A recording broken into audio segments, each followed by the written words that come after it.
ओम गंग गणपते नमः. मुंबईतले प्राचीन गणेश मंदिर जे सिद्धिविनायक गणेश मंदिर नावाने ओळखले जाते, त्या गणपती बाप्पाच्या दर्शनाला मी गोरेगाव ते दादर असा पायी प्रवास करणार आहे. चला तर मग जाणून घेऊया श्री सिद्धिविनायक गणेश मंदिराची महती आणि त्याचा इतिहास. श्री सिद्धिविनायक गणेश मंदिराचा इतिहास मी वाचलेल्या माहितीनुसार तुम्हाला ऐकवणार आहे. गोरेगाव ते दादरच्या माझ्या या पायी प्रवासात.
बँड्रा क्रॉस झालेले आहे आणि आता आपण जवळपास दादरला येऊन पोहोचलेलो आहोत.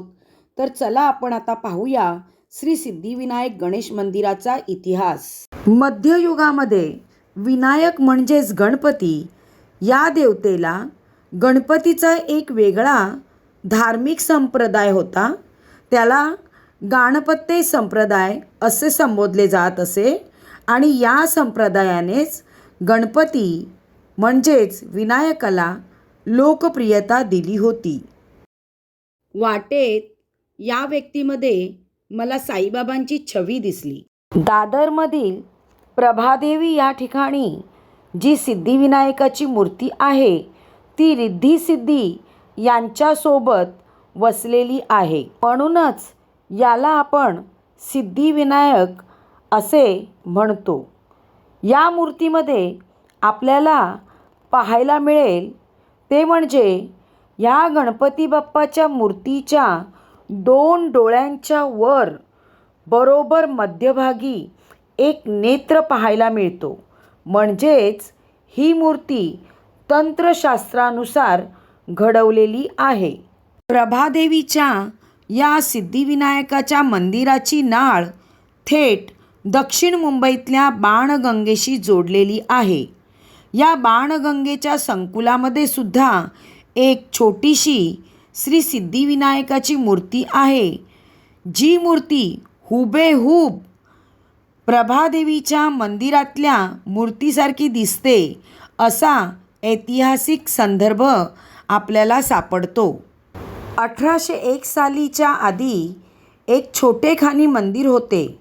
तर या मंदिराचा जीर्णोद्धार लक्ष्मण विठू पाटील नावाच्या गृहस्थाने केला होता असे म्हटले जाते.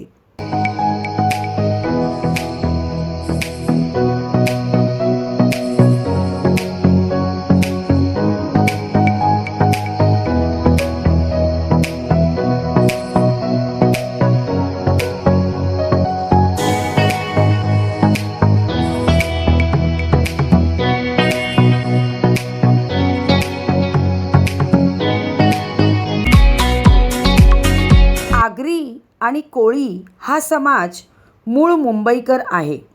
याच आगरी आणि कोळी समाजाची एक नाळ या सिद्धिविनायकाशी जोडलेली आहे. या समाजाशी एक दंतकथा जोडली गेलेली आहे. ही दंतकथा आपल्याला असं सांगते की हे प्रभादेवीचे मंदिर आहे, त्याच्यापासून अगदी हाकेच्या अंतरावर समुद्र आहे. पण प्रत्यक्ष पूर्वीच्या कालखंडात समुद्र हा मंदिराला अगदी लागूनच होता. म्हणजेच मंदिराच्या पुढे आधी वाळू होती आणि मग समुद्र होता. तर त्यावेळी या परिसरातील कोळी बांधवांनी ते मासेमारीसाठी गेले होते. तर एका ठिकाणी त्यांना असं लक्षात आलं की खूप मोठा मासा आपल्या जाळ्यात अडकला आहे आणि म्हणून त्यांनी ते जाळं खेचण्याचा प्रयत्न केला. परंतु अनेक प्रयत्नानंतरही ते जाळं खेचता येईना. मग अनेकांनी एकत्र येऊन ते जाळे वर काढले आणि जेव्हा ते जाळे उघडून पाहिले त्यावेळेस त्या जाळ्यामध्ये त्यांना विनायकाची मूर्ती दिसली. हीच मूर्ती आज या मंदिरात विराजमान आहे. दादरच्या दिशेने जाताना आपल्याला ही माहीमची चौपाटी लागते.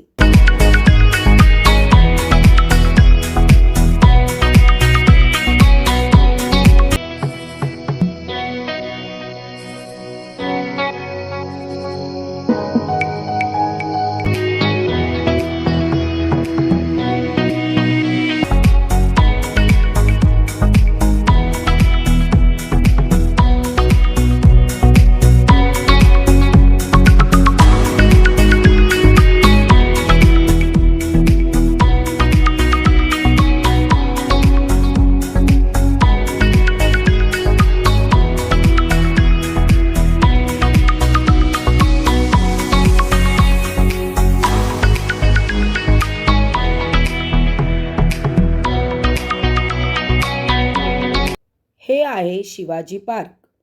शिवाजी पार्कला सांस्कृतिक वारसा लाभलेला आहे. येथे क्रिकेट हा खेळ जास्त प्रमाणात खेळला जातो. मास्टर ब्लास्टर सचिन तेंडुलकरांनीही आपल्या क्रिकेटचा प्रवास याच मैदानावर सुरू केला होता. 1925 साली हे मैदान सर्वांसाठी खुले केले होते.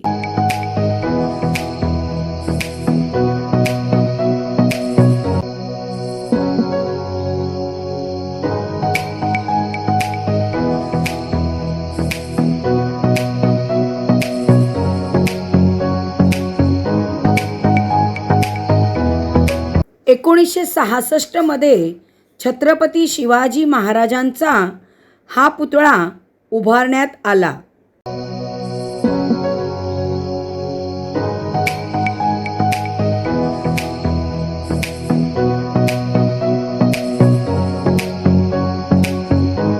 येथे हिंदू हृदय सम्राट शिवसेना प्रमुख श्रीमान बाळासाहेब ठाकरे यांचे स्मृतीस्थळ आहे.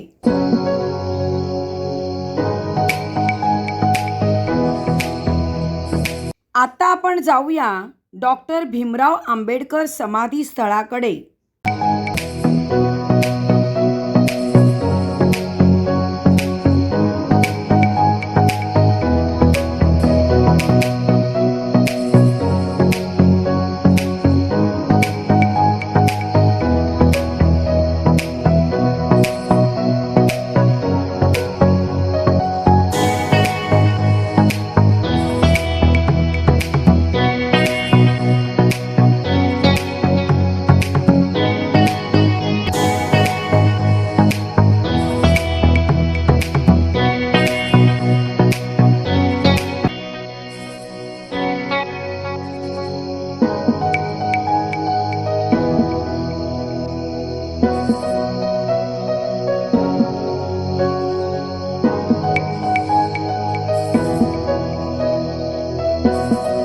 बोधिसत्व डॉक्टर बाबासाहेब आंबेडकर स्मारक, ज्याला चैत्यभूमी म्हटले जाते, येथे विश्वरत्न भारतीय संविधानाचे निर्माते डॉक्टर बाबासाहेब आंबेडकरांच्या पार्थिव शरीरावरती अग्निसंस्कार करण्यात आला होता.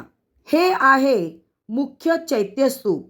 याला डॉक्टर बाबासाहेब आंबेडकर महापरिनिर्वाण मेमोरियल सुद्धा म्हणतात. येथे डॉक्टर बाबासाहेब आंबेडकरांच्या अस्थी आहेत. चैत्यभूमीच्या निर्माणाची कल्पना डॉक्टर बाबासाहेब आंबेडकरांचे सुपुत्र यशवंत भीमराव आंबेडकरांची होती. 6 डिसेंबर 1956 रोजी डॉक्टर बाबासाहेब आंबेडकरांचे दिल्लीमध्ये त्यांच्या निवासस्थानी देहांत झाले. त्यानंतर त्यांचे पार्थिव शरीर मुंबईत आणण्यात आले.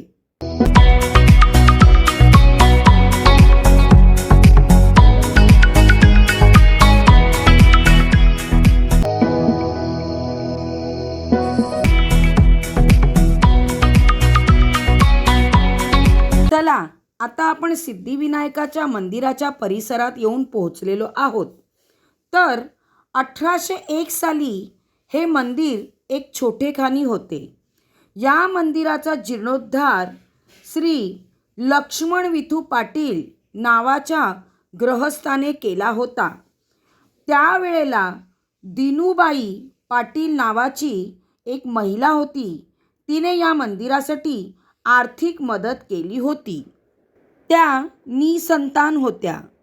गोरेगाव ते दादरपर्यंत मी पायी प्रवास केला तेव्हा पावसाच्या एका थेंबानेही मला स्पर्श केले नाही.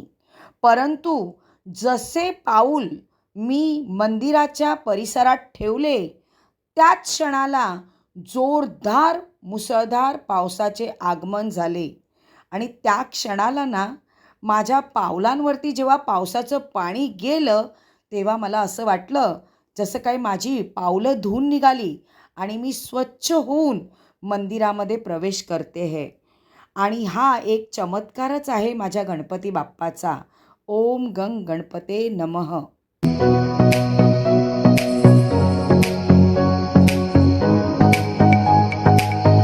पुन्हा एकदा कथेकडे वळूया. त्यानंतर एक संदर्भ सापडतो 1936 सालातल्या गोविंदराव फाटक नावाचे एक गृहस्थ होते.